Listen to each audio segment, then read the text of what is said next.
अस्सलाम वालेकुम dear students, कैसे हैं आप सब। उम्मीद है खैरियत से होंगे। तो हमने शुरू की हुई है 9th क्लास की मैथमेटिक्स न्यू सिलेबस। तो आज हम एक्सरसाइज नंबर 1.1 को शुरू करेंगे। तो एक्सरसाइज नंबर 1.1 से पहले मैंने एक वीडियो अपलोड की है जिसमें मैंने चैप्टर नंबर 1 का इंट्रोडक्शन दिया था। तो अगर आपने वो वीडियो नहीं देखी तो जल्दी से जाके मेरे चैनल से देख लें। तो 1.1 में हम आज क्वेश्चन नंबर 1 को सॉल्व करेंगे। इसमें हम बताएंगे कि हमें आइडेंटिफाई करना है कि कौन सा जो नंबर है वो रैशनल है और इर्रेशनल है। ये आप अभी बता सकते हैं जब आपको पता होगा कि रैशनल नंबर क्या होते हैं और इर्रेशनल क्या होते हैं। ये भी पिछली वीडियो में मैं बता चुकी हूँ, उस वीडियो को पहले देख लें, उसके बाद आपको ये ईज़िली समझ आ जाएगा। ठीक है, तो बढ़ते हैं अपने सवाल की तरफ। सबसे पहला सवाल है 2.353535। अब हम देखते हैं कि ये रैशनल है या नहीं है। ठीक है, तो सबसे पहले हमारे पास पहला सवाल है 2.353535। तो ये एक खास पॉइंट पे जाकर टर्मिनेट हो रहा है, इसका एक एंड पॉइंट है, hence it is a rational number. ठीक है, उसके बाद हमारे पास है 0.6, इसके ऊपर लगी हुई है बार। बार का मतलब है कि ये नंबर रिपीट हो रहा है कंटिन्यूसली। ठीक है, ये कंटिन्यूसली रिपीट हो रहा है, तो ये नॉन टर्मिनेटिंग नहीं है। लेकिन रैशनल नंबर की डेफिनेशन के मुताबिक एक नॉन टर्मिनेटिंग लेकिन रिकरिंग नंबर भी क्या होता है, रैशनल नंबर होता है। So it is also a rational number. Then उसके बाद हमारे पास थर्ड क्वेश्चन है 2.236067 और इसके आगे डॉट डॉट डॉट लगा हुआ है। इसका मतलब है कि ये कंटिन्यू है, इसका कोई एंड पॉइंट नहीं है, ये टर्मिनेट नहीं हो रहा। लेकिन इसमें कोई भी चीज़ रीअकर भी नहीं हो रही। तो non terminating non recurring number क्या होते हैं, इर्रेशनल नंबर्स होते हैं। उसके बाद है हमारे पास क्वेश्चन नंबर 7। तो क्वेश्चन नंबर 4। क्वेश्चन नंबर 4 में हमारे पास सवाल दिया हुआ है स्क्वायर रूट 7।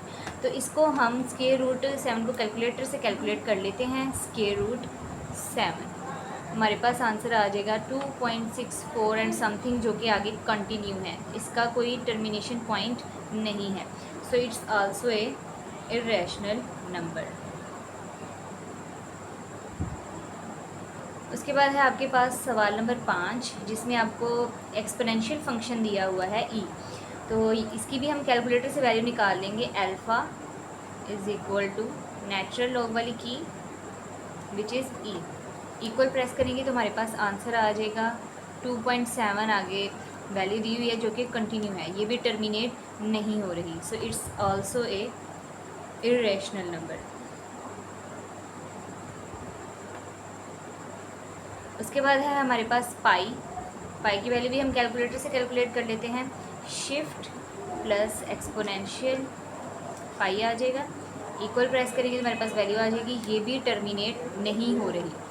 ठीक है, इसका भी कोई एंड पॉइंट नहीं है, ये टर्मिनेट नहीं हो रही। So it's also a irrational number.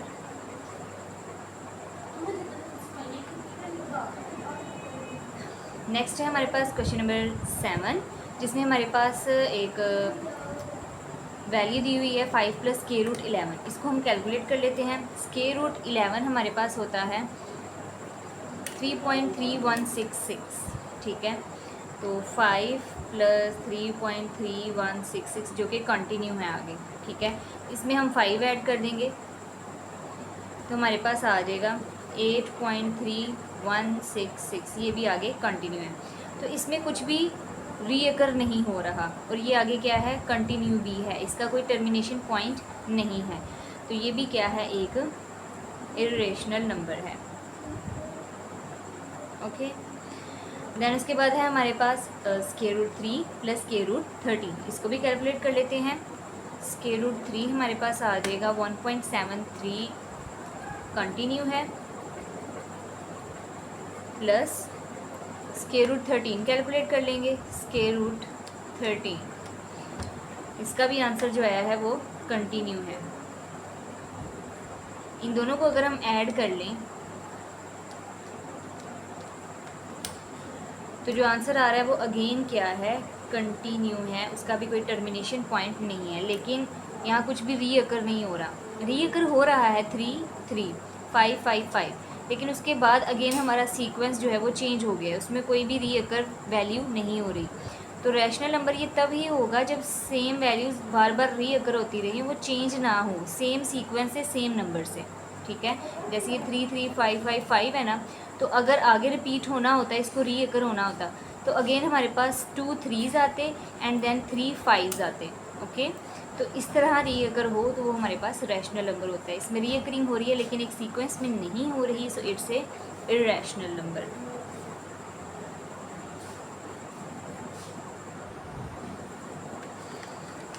Then है हमारे पास क्वेश्चन नंबर 9। क्वेश्चन नंबर 9 में हमें एक फ्रैक्शन दी हुई है, उस फ्रैक्शन को हम कैलकुलेट कर लेते हैं। 15 divided by 4। By the way P by Q की फॉर्म में तो सारे नंबर्स जो होते हैं वो हमारे पास रैशनल ही होते हैं, लेकिन हमें फिर भी कैलकुलेट करना पड़ेगा कि ये टर्मिनेट हो रहा है या नहीं। सो ये टर्मिनेट हो रहा है, इसकी एक स्पेसिफिक वैल्यू आ रही है, ठीक है, 3.75। तो हमारा आंसर आया है 3.75, टर्मिनेट हो रहा है, सो इट्स ए रैशनल नंबर, ठीक है। देन उसके बाद हमारे पास है क्वेश्चन नंबर 10। इसमें आपके पास दो जो वैल्यूज़ हैं वो मल्टीप्लाई हो रही हैं, तो इसमें हमारे पास एक फार्मूला होता है which is a minus a square minus b square is equal to a plus b and then a minus b. ये फार्मूला है हमारे पास। तो ये जो हमारे पास फंक्शन गिवन है ये इस फार्मूले की राइट हैंड साइड से मैचिंग होता है। वैसे तो हम इसको लेफ़्ट टू राइट ड्राइव करते हैं फार्मूले को, लेकिन यहाँ पर हम इसको रिवर्स वे में सम अप कर देंगे इस वैल्यू को। तो according to this formula a हमारे पास 2 है और b हमारे पास k√2 है, तो हम a minus b a square minus b square कर देंगे, मतलब 2 स्केयर माइनस k√2 स्केयर। इस फार्मूला को हम क्लोज कर देंगे, 2 स्केयर माइनस k√2 का स्केयर, ठीक है। तो k√2 का स्केयर जो है वो कैंसिल आउट हो जाएगा।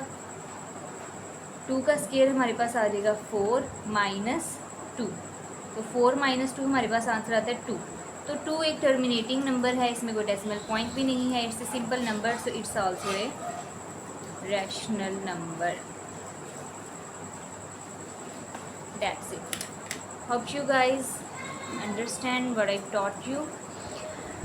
तो आज की वीडियो में बस इतना ही। हमने एक्सरसाइज नंबर 1.1 के क्वेश्चन नंबर 1 को सॉल्व किया, जिसमें हमने ये आइडेंटिफाई किया है कि ये रैशनल नंबर्स हैं या नहीं है, रैशनल है या इरेशनल है, ठीक है। नेक्स्ट वीडियो में हम एक्सरसाइज नंबर 1.1 के क्वेश्चन नंबर 2 को सॉल्व करेंगे। So stay tuned for the next video. अल्लाह हाफिज़। Please subscribe and hit the like button.